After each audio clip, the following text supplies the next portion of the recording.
Ganda sana na itong bag. Siyempre ako pala QC. Yung ano niya, ang ganda nung style niya. Oh, dito.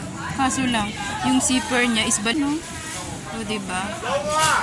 But okay na sana eh. Ganda niya. Kaso lang yung zipper niya, baligtad guys.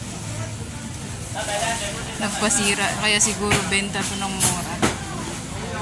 Siguro okay din to. Mahilig pa naman ako sa mga bag guys. Oh, ganda rin. Ay, magkakit guys ha. Mahilig talaga ako sa bag guys. Ito medyo matibay-tibay kaso lang puti. Mga gamit na yun. Ito oh. Kaso lang, baka naman hindi siya, ito maganda to guys, baka hindi siya leather, usin natin maigi, pero maganda talaga to.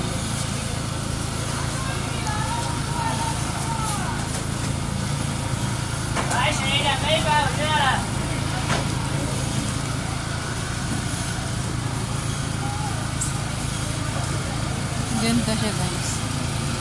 Ano kaya ito? Ay, hindi naman siya leather. Inamoy pa talaga. Kasi wala siya yung gold dito. Yung pinaka-gold siya dito. Pero ang ganda niya guys. Dito mga sabag ng mga ganyan siya ganyan.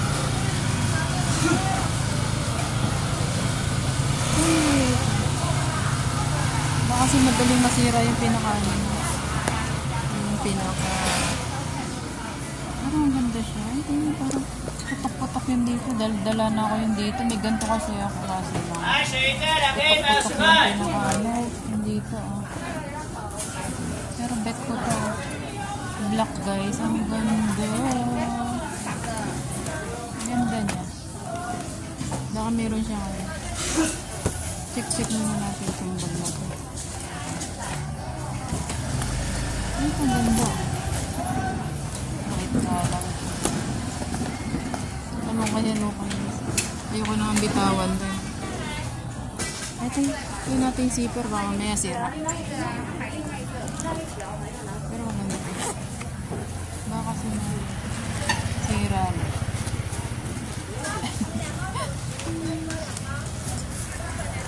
Hindi na siya rin naisara. Ay, parang feeling ko madali itong masira. Tapos mabigat yung mga gamit. Ay, wala guys.